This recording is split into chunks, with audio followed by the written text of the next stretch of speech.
Good morning, brothers and sisters. Good morning. On this beautiful Shabbat day, I'd like to wish everyone a beautiful Shabbat. And all our brothers out there around the four corners of the earth, we say welcome. And as you continue to grow, we try to encourage you that to continue to grow, not to let pride interfere. Because sometimes pride keeps us from growing to where the Father will have us to be. Well, today, the topic is going to be John 3:16. You know, there's a lot of confusion in the world today when you hear this specific text, John 3:16. So I'm going to try through the grace and the mercies of the Ruach to try to give a little clarification here, as many of our brothers out there have already done, so that we can understand what is really going on. Proverbs chapter 18 and verse 13, I want you to listen carefully. It says that, "He that answereth a matter before he heareth it, it is folly and shame unto him." So what he's saying here, sometimes you mightn't agree with everybody, but you must listen first. Not to the first section, not to the middle section, but to the entirety. Yes. So that you can decide whether what this person is saying, either it makes sense or it's just pure foolishness. Now we're going to start with our first check, John 3:16. Bring it up. John chapter 3 and verse 16. And it says here, "For Allah him so loved the world that he gave his only begotten Son, that whosoever believeth in him should not perish but have everlasting life." Amen. Now, brothers and sisters, I want you to know this is one of the greatest travesty here in this text, the way it is brought forth, because of leaven, because of the enemies twisting the words of the way it should be, you don't get the full understanding. So when you read this text, it is saying here, he sent his Son to die for everyone. The word. But that's a lie. But as I go through this, I want you to take your scriptures, write down your text so you can go over them. Because we're not here to run anything over you. Now it said, "For Allah him so loved the world that he gave his only begotten Son, that whosoever believeth in him should not perish but have everlasting life." Yes. Well, brothers and sisters, if we go to the Hebrew, the ancient language, Yes. the word where they have word is not in the Hebrew.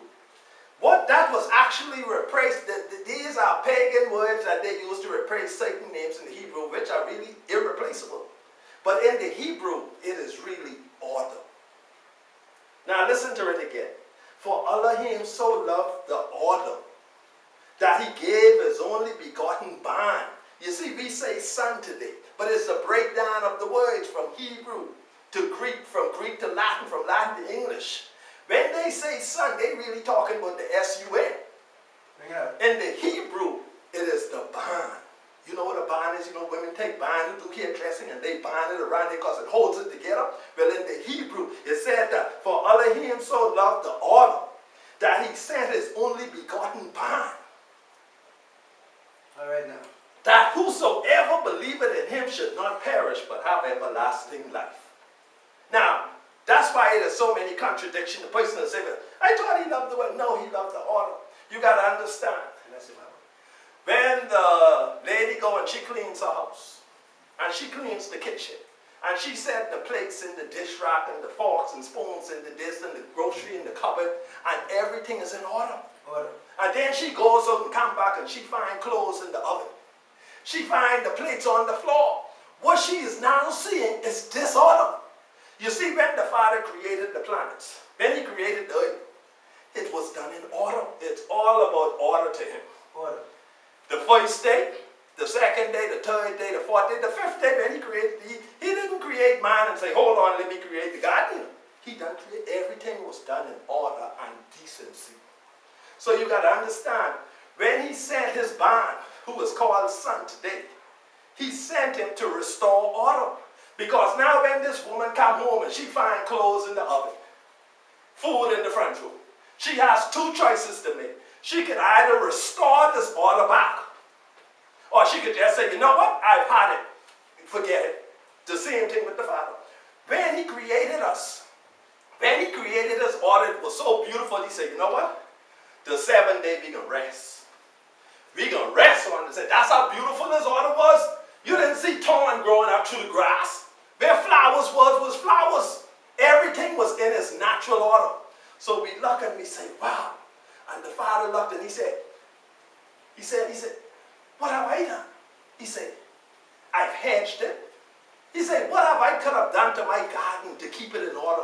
But what happened is that a degenerate wine came into his order. Restoration. Satan deceived Eve. And what this caused was disorder. Yes. And the father now had to decide now that he can send his son, not to save the world, because he said, if any man love the world, the love of the Father is not in him. So what does he mean when he say the world in that case? If any man love disorder. That's why the man could come to the pastor in the church and say, yeah, I love Tom, and me and Tom want to get married and adopt 2 children. He said, oh, that's okay. Well, in the father's eye, that is disorder. He came to restore order because the whole world went on a disorder rampage. Restoration. He had to bring back his order. And in order to do that, he had to send the band. So when we go to 1 John chapter 2, let's move to it.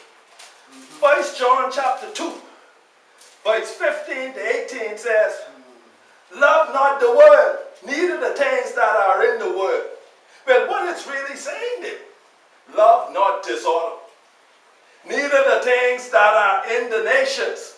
If any man love the nations or disorder, because the nations is a representation of disorder. All these nations are of disorder. He said, the love of the Father is not in him. For all that is in the nations, or we can say disorder, because all nations are of disorder. The lust of the flesh, Yes. the lust of the eyes, the pride of life is not of the Father, but is of disorder. See what he's saying here? That lust and that one, that is not of the Father. This is now a result of disorder. So you understand when the Hebrew, when you see, the heathens had to put this in to include themselves in something that they do not have a part in. But we can get further to that. Mercy now. And the world passed it away. What does it mean when it say the world passed it away? What he's saying, the earth passed it away. You see, you got to understand, word could represent a few things. Word could represent earth, nation, age, order, or disorder. But they just take that word, throw it there to keep a deception blind on the children of Yahshua. Yes. So that's why you go there and say, oh, I ain't got no enemies. I love everybody. You keep loving everybody because the Father got enemies. Yes. This life is the life of disorder. He said, and the earth passeth away, and the lust thereof, but he that doeth the will of Elohim abideth forever. Little children, it is the last time as ye have heard that anti-Mashiach shall come. Even now, they maintain anti-Mashiach is here. We know that it is the last time. You got T.D. Jakes. You got Creflo Dollar. You got Miles Monroe. You got Neil. You got God. You got Sophie. Man, we got a bunch of false prophets. Teach it now. All of them dealing in disorder because the Father say the 7th day, they say the first day. Yes. Sunday is just a S-U-N-D-A. It was always a worship of the sun back in the old days. They said that the Muslims had 365 gods each day. But I can tell you one thing. From our coming out of Egypt, Yasharal, the 12 tribes have always only had one Elohim. Yes. But the Father said to us, if y'all go a-whoring after these nations, I can deal with y'all. That's how the curse coming. Yes. He made a pact with us, yes, with his inheritance, his children.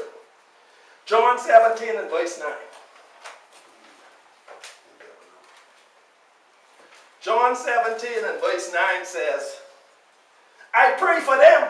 I pray not for the world. Now catch this. John 3 and 16 say, for he so loved the way he said he said, but that's an error. That's just the heathens putting in their own way. He said, I pray for them. I pray not for the world. What he's saying there, I pray for them. I pray not for disorder. He is praying for people who is willing to line up with order. Hear what he said? I pray for them. I pray not for disorder, but for them which thou hast given me for their time.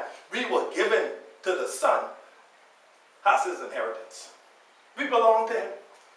Is this reason why he sent the band to restore this order? Now when we go to James chapter 4 and verse 4.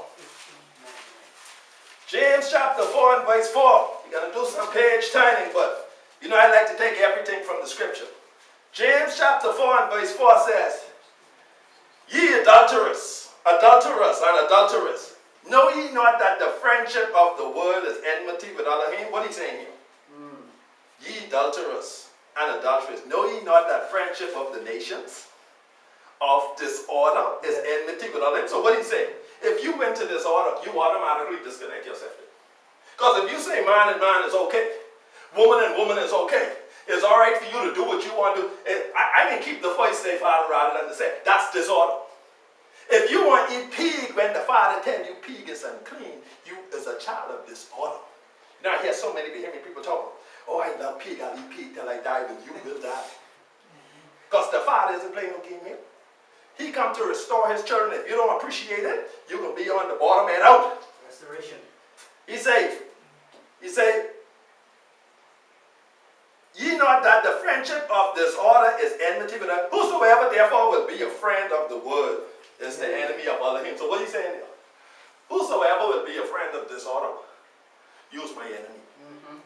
That's why the nations, he don't acknowledge them. He do not acknowledge them.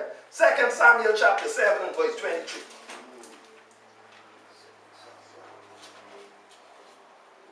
If you don't understand, that's why the father say he can send his children to teach his children. Don't worry about Creflo Dollar and T.D. Jakes, these filthy, no-good swine eating pig. Don't worry about them. Let them continue on in disorder. You better straighten up. 2 Samuel. 2 Samuel chapter 7 and verse 23. And it says, listen to this now. Talking about the people. And what one nation in the earth is like thy people? Yes. Even like Yasharal, whom Elohim went to redeem for a people to himself. See, what people have to understand, they just don't like to hear it, but the 12 tribes, we are a special people. We belong to him. Say it. We belong to him, man. We is a special. He's like, what nation is like unto them? Yeah. The 12 tribes make up a nation. Yes. He ain't talking about the French, the Italians, the European, all those people of disorder. He ain't talking. He said, for a people to themselves and to make him a name. Yes. And to do for you great things and terrible for thy land before thy people which thou redeemest thee from Egypt, from the nations and their idols. Hear what he say now. Say, I take you all from them and their idols. Yes, yeah. They deal in disorder. Yes. The Father is dealing with a people who deals in order. Yes. Let me go to Isaiah. Isaiah chapter 2. Yes. You just got to take it from the scriptures. See, the Father's going to send his servants who can know how to decipher this word. That's why we have to go under his training. Yes, sir. Don't mind Oral Roberts, them school, they school of dogs and pigs and hogs and swine. They can't teach you nothing. Isaiah chapter 2 and verse 4 says, and he shall judge among the nations, and shall rebuke many people, and they shall beat their swords into plowshares and their spears into pruning hooks. Nation shall not lift up sword against nation, neither shall they learn go anymore. So you see this thing, he's talking about nations against nations. That's why they put in the term world. Try to include everybody. But it's nations. He said nations shall not fight against nation. So the Yasharite 12 tribe nation is a world, but it's a nation unto him. It's his inheritance. Yes. Your daddy leave you an inheritance, you can let someone take it? He said, my daddy said, he ain't gonna let one of you all escape from me. Whatever he have to do to get you on the right path, brother, you better be prepared. If you think you can run from this, it ain't happening. Not with the Father. It ain't happening. John chapter 11 and verse 50. John chapter 11 and verse 50. The word is sweet. That's why the Father said, when you find a man of understanding, appreciate it. Appreciate it. John 11 and 15. Now consider that it is expedient for us that one man should die for the people than the whole nation to perish. Now hear what the Pharisees them say. These are people, not the Hebrews. They say, look here, man, Caiaphas said, it is better he died than for our whole nation. You see, he referring to us as a nation. The 12 tribes consist of a nation. We are a nation. We are his inheritance. We are his inheritance. Than for the whole church to perish. And that's what they said. Say, man, it's better he died than for the 12 tribes to die. And that's was their excuse, because when the Mashiach came, he came dealing with so much order. That they said, what the world that on here? He said, man, it's all right to do good on the Shabbat, you know. It's all right to do good if the brother hungry, feed him, man. If the man catch a fly on the road and he need help with sister, man, but they like, what? Man, you're picking corn on the Shabbat? He said, but hold on here. He said, I am the of the Shabbat. But they was not, they were so much corrupted with disorder. Just what he sent him for to restore them. And you don't see who he come to first, he come to his own. Restoration. And they say his own even didn't want to receive him. Acts chapter 2. Acts chapter 2. Acts chapter 2, verse 5. And I'll just do verse 5 to 13. Acts chapter 2. And they were dwelling at Jerusalem. They got Jews here, but I can put the business there. And they were dwelling at Jerusalem, Hebrews, devout men out of every nation under heaven. Now hear what they saying here. At this time, this was around when they had the Pentecost, and they had, he said, they were Hebrews there from every nation. They were there from Arabia, Mesopotamia, but they were Hebrews. That's why when they spoke in tongues, it was for them to hear. They even had them there who were strangers. They didn't even know they was Hebrews.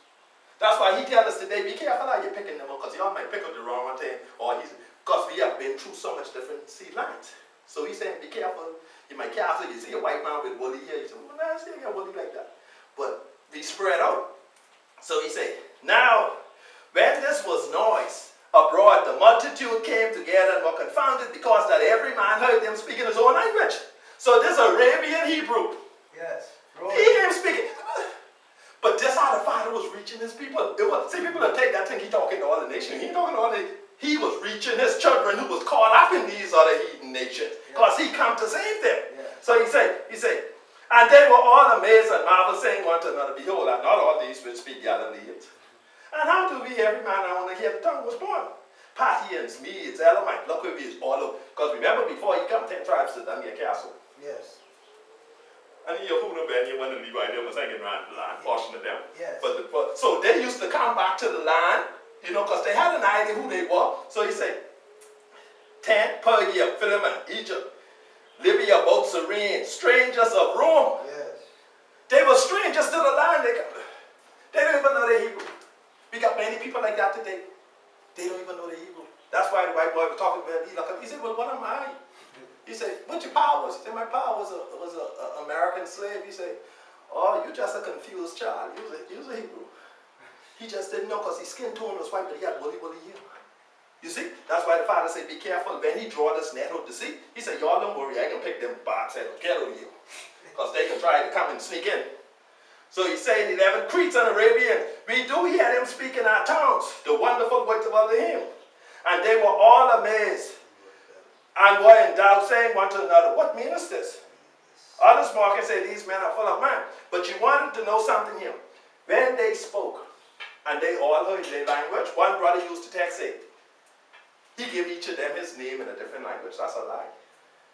They all heard him speak in the Arabian, some heard in Mesopotamia, some heard it in Libya, but they got one thing.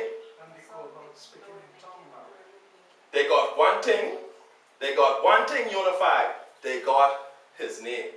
Yes. When he said the name, all of them were able to say, oh, he's a Hebrew. You mean the creator of he's a Hebrew? The name tells he was a Hebrew. Yes. The name tells he was a Hebrew. And let's go further to exemplify. Let's go to Matthew chapter 15. 15. Matthew chapter 15. Let's go to Matthew chapter 15. Matthew chapter 15 and verse 21. Let me start there. Then Yahushua went thence and departed into the coast of Tyre, Sidon. And behold, a woman of Canaan came out of the same coast and cried unto him, saying, have mercy on me, O master, thou man of David. My daughter is grievously vexed with the devil. But he answered her not a word. Yahushua answered. And his witness came and besought him, saying, send her away, for she cried after us. But he answered and said, I am not sent, but unto the lost sheep of the house of Yahshua. Just what he telling this woman. She is not a member of Yahshua. He said, I'm not sent to you, but listen, I go there. Then came she and worshipped it. She ain't talking about that. She said, Master, help me. But he answered and said, It is not meet to take the children's bread and cast it to dogs. He referred to the nations other than him as dogs. That's what he said. He said, I can't take the children's bread and cast it to dogs. But here this woman, listen to this woman now. Listen how deep she gone, because she doesn't know what's going on here. She said, and she said, truth. That's the truth. Yes. Master. Yes. Yet the dogs eat the crumbs which fall from their mouths. You know what Yahushua said? Then Yahushua said unto her, O woman, great is thy faith, let it be unto thee. Yes. Her daughter was healed. Healed. And this how every other nation can be